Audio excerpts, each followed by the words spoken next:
kuidas 40ndatel ehitatud tööstushoone nurkraudadest sõrestikku K-sõlme analüüsida. Et ekraanil ongi näha see K-sõlm, millest jutt käib. See pärineb ühest päris hoonest. Siin on pilt ja sisuliselt me räägime siis sellest ülemisest sõlmest, mis on siis surutud vöö juures. Siis sisejõud võtame siit RFM-i mudelist ja saadame IDEA staatika checkbot'i. Ja lihtsalt veel infoks, et kui mõtlete, et okei, et vana hoone 40ndatel ehitatud, mis terasklass siin olla võib, siis on selline raamat olemas nagu Talviste hooned ja seal räägitakse tollel ajal kasutusel Eesti NSV kliimas kasutatud terase tugevusklassidest ja näiteks siin on üks põhiline, et C38-23 ehk siis 380 megapaskalit tõmbetugevus, 230 voolupiir, mis on tegelikult S235-le väga lähedal. Et siis antud juhul ei hakka seda IDEA staatikas sees isegi muutma. Et las ta jääb niimoodi, kuigi keevis liidetel tundub, et teatud olukordades kasutatakse oluliselt väiksemat tugevust, aga eks kui te ise arutate, siis ise otsustate. Nii, siin RFM-is on mul see sõrestik arvutatud, 2 varianti, üks on joonkoormusega, teine on punktkoormustega. Toereaktsioonid on sisuliselt täpselt samad, lihtsalt ülemine vöö on siin juhul siis nagu oluliselt painutatud ka. Ja et neid sisejõudusid siis sõlmest saada IDEA staatikasse, siis selleks peab olema installitud BIM-link.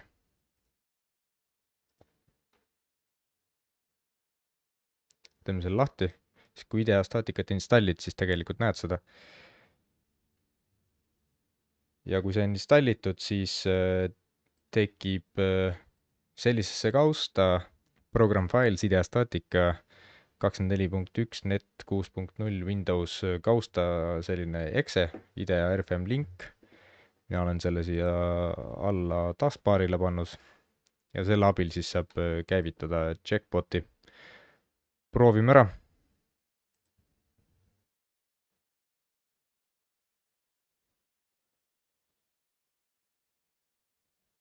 Läheb mõni sekund aega, eks see käivitub ja samamoodi ka siis hakkab see checkbot käima.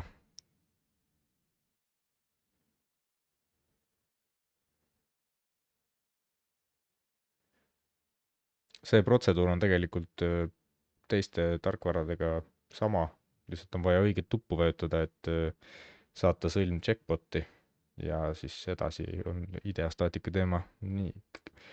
Ta teeb selle kausta, checkbot'i kausta siis sinna samma, kus arvutusfail sul oli. Panen create project. Kõigepealt on see projekt tühi, valime kohe ühe sõlme. Ja siin võib seda ka veel mainida, et kui ma olen ainult selle combination 2 läbi arvutanud, kus on siis oma kaal pluss lumi, siis ta saadab ainult combination 2 sisejõud ka sinna, et lihtsalt saab kiiremini. Nii selleks siis mudeli läbi paistaks, valin need memberid ja selle connection'i. Lähen tagasi checkbot'i ja vajutan import connections.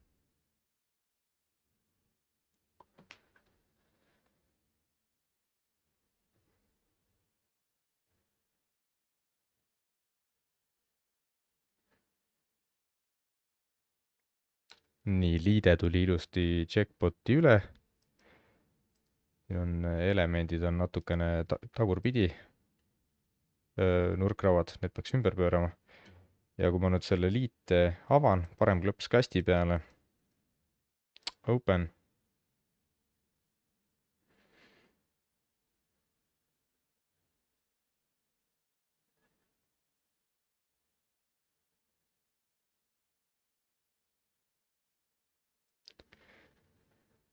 Et siis näeme, et sisejõud on ilusasti peale rakendunud, täpselt nii, nagu nad seal RFM-is ka on.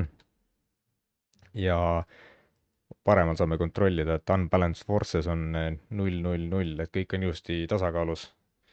ja siis on mõistlik, hea seda sõlme arvutada, et kui siin väga suured numbrid on, ehk siis mingid jõud on väga kõvasti tasakaalust väljas, siis me võime ka väga veidraid tulemusi näha. nii et see on oluline ja kui sa FEM programmist ekspordid liite, siis tegelikult need jõud peaksid alati tasakaalus olema.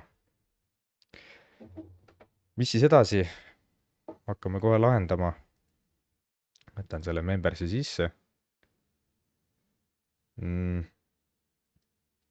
kõigepealt siis keerame need, tegelikult siin on nüüd see teema, et ma tahaks täielikku kontrolli selle liite üle, mis tähendab, et ma tahan ristlõikeid vahetada ja nii edasi ja neid membereid võib-olla ka liigutada. et siis antud juhul demonstratsiooni mõttes ma tahan jah, siia membereid pärast juurde ka lisada, et kui ta on checkbotiga ühenduses, ta ei lase seda teha, siis ma peaks tegema niimoodi, ma panin sõlme praegu kinni, parem klõps selle sõlme peale, panen export connection ja paneme siia ka sõlm. ja avame selle faili, et siis ta kaotab selle lingi ära muidugi, aga antud juhul meil just seda vaja ongi.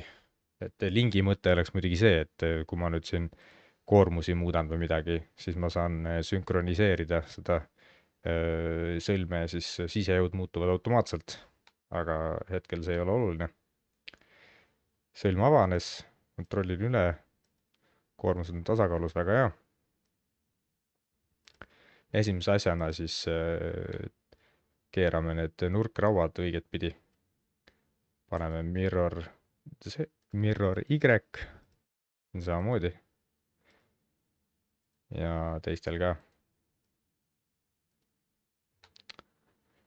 nii, siis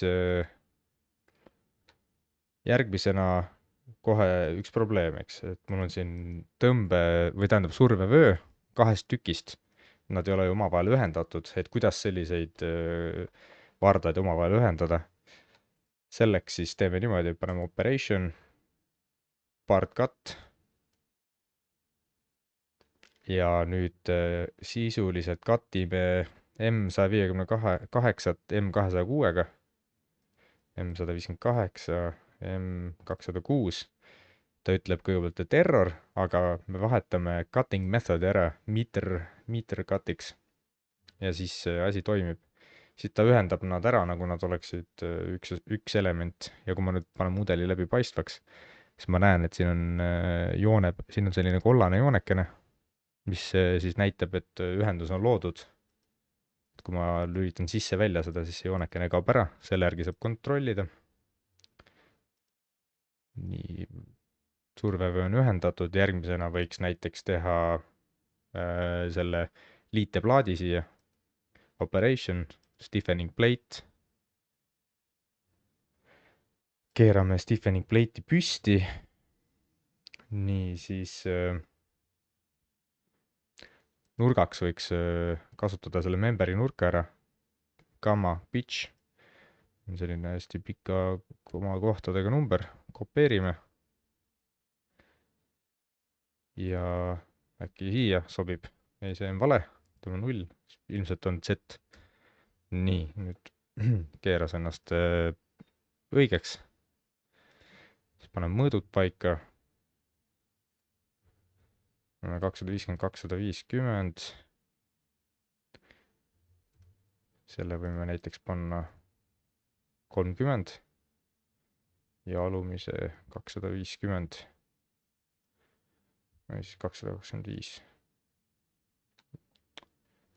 nii, siis järgmisena võiks tekitada sellised töötasapinnad, workplane'id, et lõigata diagonaalid ära.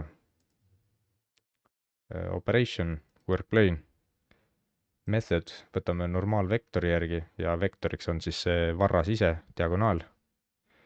Origin, member, local coordinate system ja M162. ja normaalvektor paneme siis X-i järgi. nii, nüüd ta keeras ennast paika ja liigutame näiteks –225. no tundub mõistlik. näete, see tasapind on siin. ja nüüd kasutame jälle seda cut'i. Lõikame M162 elemendi, siit peame valima nüüd, et cut by workplane ja nii, workplane'i näete, juba näeb päris hea välja. Siis kopeerime seda workplane'i ja määrame ta siis sellele teisele diagonaalile. Ja siia paneme mitte -225, vaid +225. Ja siis kopeerime ka seda cut'i, lõiget, cut member 164, cut by workplane 2. Nii, sellega korras. Tundub, et see on natuke liiga kaugel, võib-olla võiks lähemale liigutada. Võib-olla isegi niimoodi. Nii, siis järgmisena ju võiks asjad kokku keevitada. Selleks siis kasutame weld operation'it, mis on siin. Nii, valime edge to surface. Hakkame nüüd vaatama, siin all vasakul on spikker. Kui ma nüüd lähen selle plaadikese peale, siis ta ütleb, et see on M158 Web 2. Seda mul ongi vaja. M158 Web 2 ja cut by SB1. Ja näete, juba midagi siia tekkis. See mulle sobib, aga millegipärast ainult ühelt poolt lõikab. Paneme mudeli läbipaistvaks, me näeme, et see on edge 1, serv 1, serv 2, serv 3. Mul on vaja serv 1 ja serv 3 keevitada. Vaatame. Ja tõepoolest keevitas ära ilusasti. Siis nüüd on vaja mul seda sama protseduuri teha 3 korda veel. Mõlemalt poolt plaati ja mõlemad need survevardad. Selleks kopeerin. Vaatan, mis siin on M158 V1, siit alt vasakult jälle vaatan. Nii. Ja siis kontrollin üle, kas keevitas. Keevitas, on näha. Nii, siis kopeerin veel. Vaatan, kuidas siin on. M206 V2 ja teine on V1 jälle samamoodi. V1, kopeerin ja V2. Nii, need keevisid on tehtud ja nüüd on vaja diagonaalidega täpselt sama protseduur läbi teha. Ma vaatan, et nendel on, diagonaalid on ka V2 ja V1 samamoodi. Et tegelikult võiks ju lihtsalt jälle kopeerida keevist. M162 V1.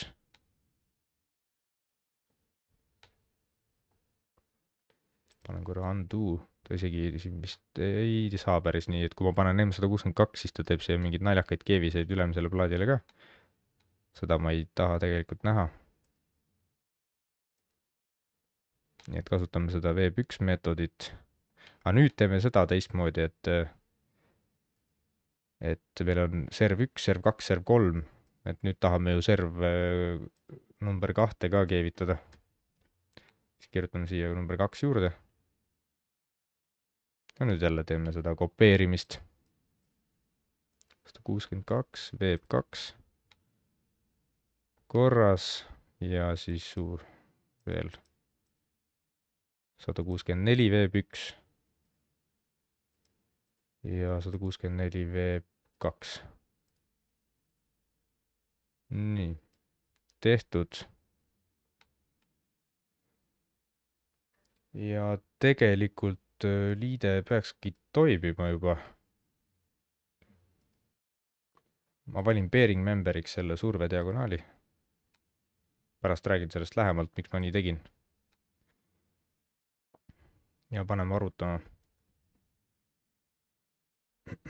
Nii, siin on mingi detailingu probleem. Aga vaatame tulemusi. Equivalent stress, mesh ja deformed.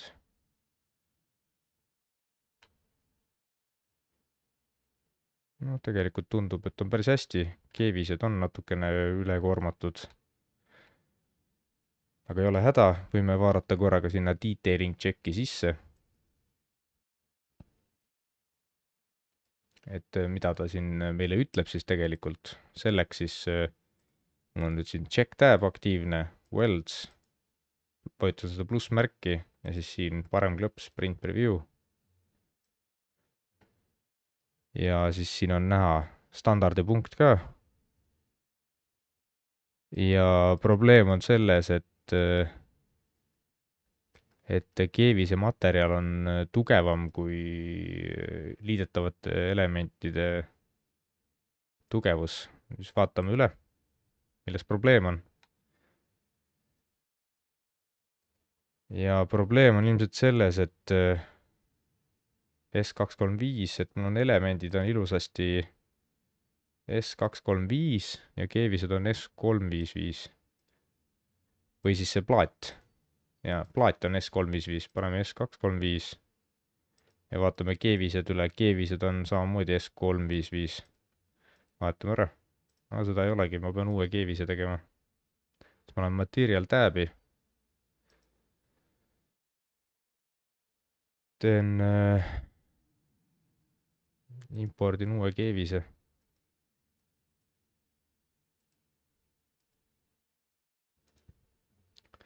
New weld S235. Lähen siia tagasi ja siis valin need korraga, need keevised, olen S235 ja siis muidugi käin üle ka need teised. Näete, siin on veel üks, see ka S235. Nii, ja paneme uuesti arutama. Kas nüüd on sama probleem või ei ole ja näete, nüüd on see detailing check kadunud. Me saame nüüd tulemusi rahulikult vaadata. Ja muidu on nagu kõik hästi, aga see on see neljane keevis on üsna kõvasti pinges. Kui vajutan keevise peale, viib mind otse siia õigesse kohta. Tegemist on selle keevisega siin siis. Näitab, et utilization on 86,5%, et see 98, mida me näeme, kes on üleval, on pinge kontsentratsioon. Ja võime jällegi panna parem klõps print preview, siis näeme täpsemalt, mida siin arutatud on. Ja see kontroll on, mis siin näed, siis see on nii-öelda selle tipu pinge järgi. Ja siin on ka sellised informatiivsed epüürid näha, et siit otstest on plastseks tõmmanud, aga tegelikult siin keskel veel reservi on. Nii, ja kontrollime veel ka ühte asja, et vaatame epüüre. Selleks panen mudeli läbipaistvaks, lähen load effects'i ja nüüd kui ma vajutan erineva memberi peale, eks siis ma näen, kuidas see painde moment siin mõjub, eks. Ja siin näeme, et loogiline ka, eks, et kui meil on see joonkoormus siin peal, siis tekib painde moment, eks.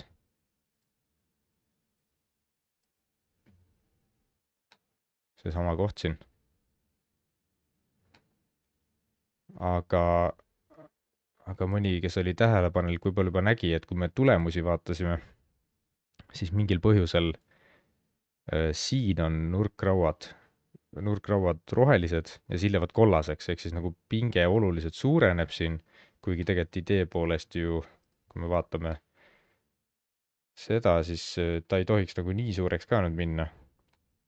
Siin samamoodi, et siin on juba kollane, aga samas see painde moment ei ole ju üldse nii suur siin. Siis see tuleb sellest, et Ideastaatika teeb ühe lihtsustuse. Ta ei vaata seda nagu epüüri täies pikkuses, eks. Ta eeldab, et see epüür jätkub nagu lineaarselt edasi, niimoodi. Nii, see samamoodi. Et kui me oleme siin toe lähedal, siis tegelikult see on väga ligilähedane tegelikkusele, aga lihtsalt antud juhul meil tekib siin selline naljakas olukord, et kuna meil on see sildava nii väike, meil on 1,26 meetrine vahe nagu igas sõlmpunktis, ehk siis natuke üle meetri pikkune sille, siis see püür hakkab nii kiiresti juba üles või nagu ära keerama, et meil tegelikult tekib päris suur vahe tegelikkusel ja selles, mis ideastaatika see püüri lihtsustus meile näitab. Et vaatame seda võrdluspilti uuesti.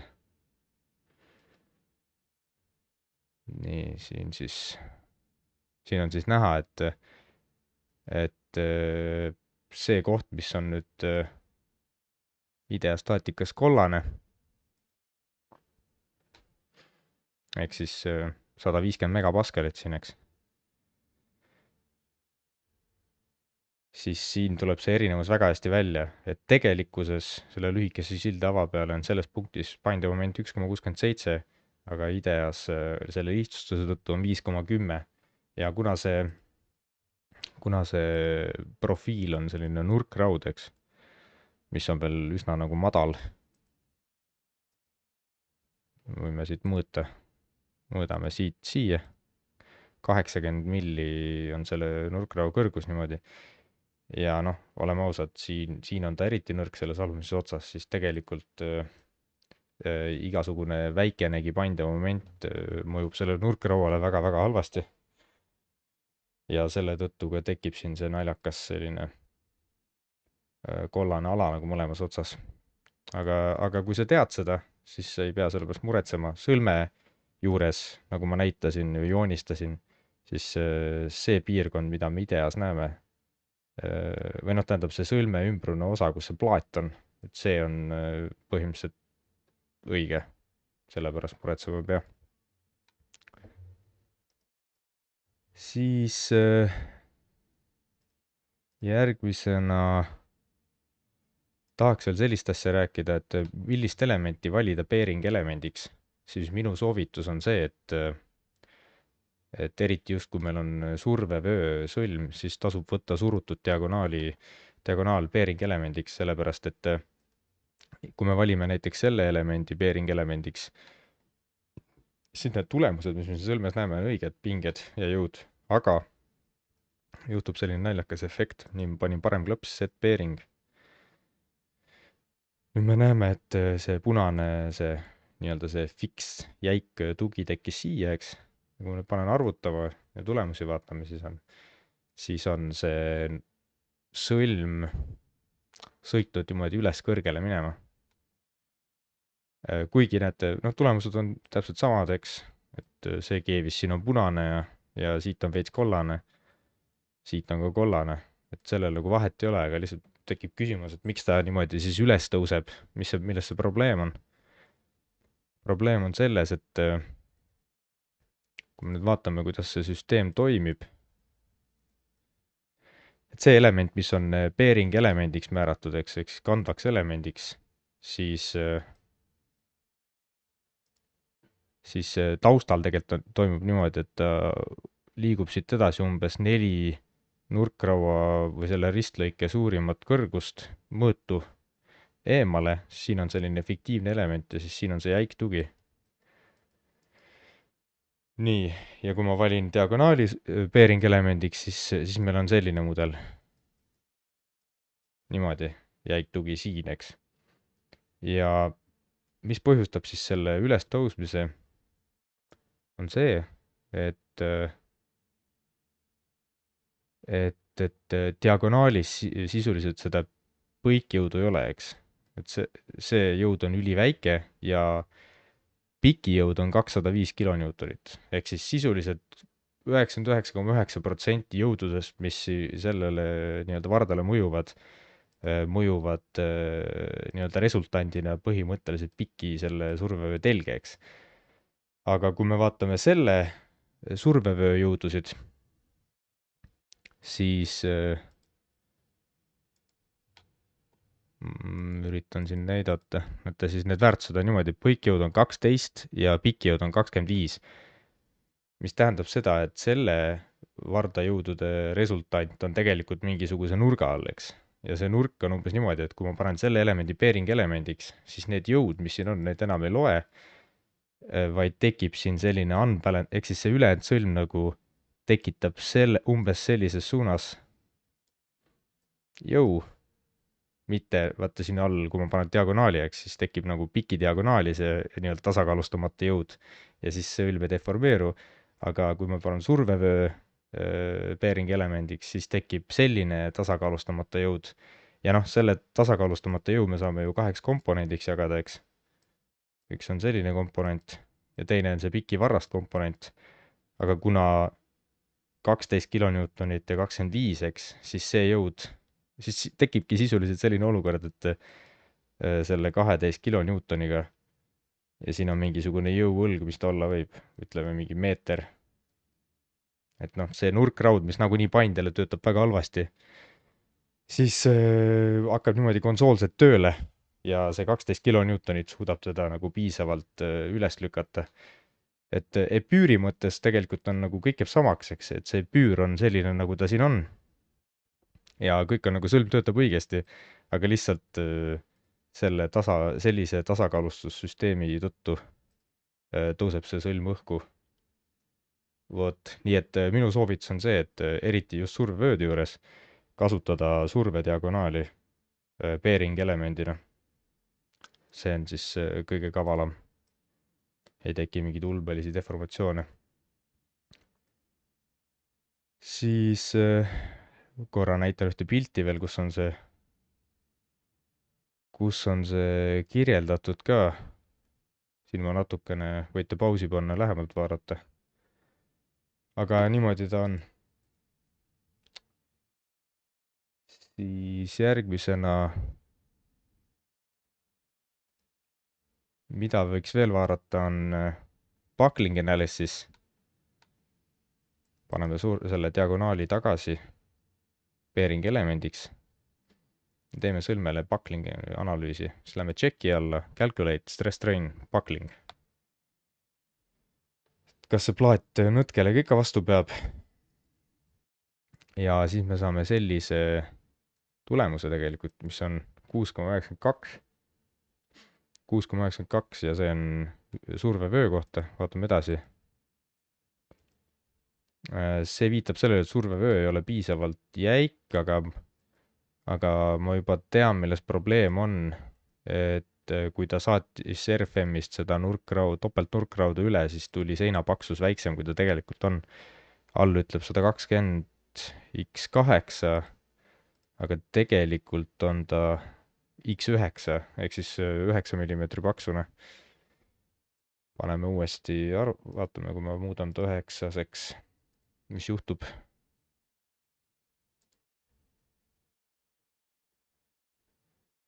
võtame 125 X75 X9. ja teeme uuesti buckling analüüsi.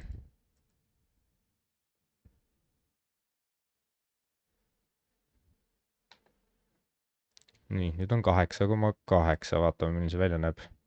tundub, et ikka survevöö. et ju siis siin liiga palju koormusvaru pole ja tegelikult see, kui veel siin natukene lisada, võib-olla päriselt ka mõlkub. 10 on see piir, millest tegelikult allapoole ei tohiks kandev element olla. aga vaatame, mis siin veel edasi on. näed, no jah, aga ükski nõtkekuju ei ole selle plaadi kohta, see on praegu kõige olulisem. et plaat on piisavalt jäik, 10-se paksusega, aga teeme lihtsalt ühe teoreetilise olukorra läbi, paneme selle plaadi paksuseks 5. nii, SB1, thickness 5. ja teeme uuesti buckling analüüsi läbi.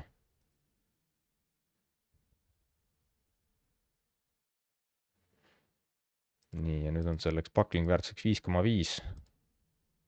ja nagu mainitud sai, siis see peaks olema vähemalt 10. ja nüüd näemegi, et see plaat hoopis nõtkub läbi, ehk siis kui see plaat oleks 5-ne, siis see sõlm on pigem ebaturvaline, võib päriselt välja nõtkuda. ja ülejäänud on jälle siis selle survevöö kohta. vot, igatahes selle bucklingu kohta leiab veel IdeaStatica kodulehelt veel infot ja tegelikult on ka teraskonstruktsioonide standardis kirjas, et et see kriitiline tegur peaks olema elastse skeemi korral üle 10 ja kui kasutatakse plastseid sõlmi või elemente või materjale, siis peaks olema üle 15 lausa.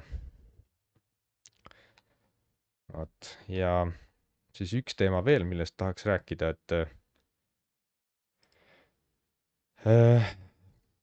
antud juhul me vaatasime sellist mudelit, kus on joonkoormus peal, aga mis siis, kui meil on punktkoormus peal?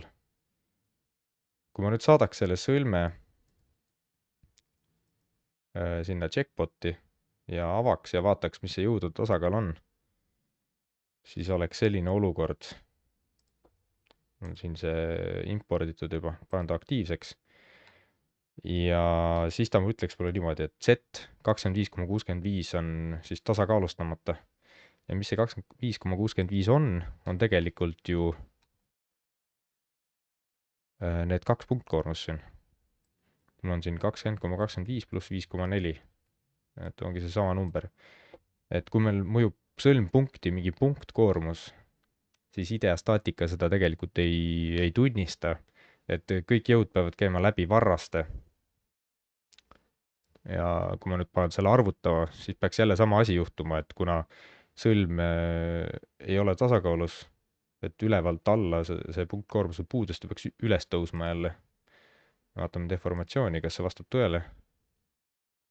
Ja näete, nii ongi, ta tõuseb üles ja lausa see survediagonaal saab väga-väga suure paindemomendi sisse, läheb täiesti punaseks. Et see on ilmselgelt vale, see nii ei ole. Ja kuidas sellest punktkoormuse probleemist üle saada, et tõepoolest me ei saa siin seda punktkoormust lisada, aga mis me teeme siis? Lahendus on see, et teete näiteks uue memberi, näiteks paneme new member ja näiteks paned selle memberi, teed lihtsalt ühe sellise plaadi, mingi paksu plaadi ja siis paneme 500 korda 20. Okei. Pigem 20 korda 50, mitte 500. Nii, mitte selline plaadikene. Siis operation cut, kõik jõud peavad minema läbi nende memberite, sellepärast ma selle memberi teen. See on siis M26, cut M26 ja cut by, valin plaadi ja siis selle stiffening plate'i siin. Praegu on probleem jällegi, alati kui cut'iga probleem on, siis proovige erinevaid cutting meetodeid, paneme surface ja ta annab mulle mingi errori seal, et tegemist on siis lõppude lõpuks butt weldiga, mis mulle sobib, mul ei ole vahet, ma lihtsalt tahan koormust üle kanda. Panen mudeli läbipaistvaks, siis näen, et siin on see keevise nii-öelda joon, et asi on ühendatud. Ja lähen siia jõudude load effects'ide alla, näen endiselt seda balansseerimata jõudu 25,65 ja nüüd ma lihtsalt panen selle jõu sellele pisikesele vardale. Et tegelikult meil ju ongi siin mingisugune tala või mingi asi, mis sildab fermide vahesid, aga me lihtsalt teeme praegu sellise klotsikese siia, kust läheb jõud läbi. Ja nüüd on näha, et jõud on tasakaalus, paneme arvutama.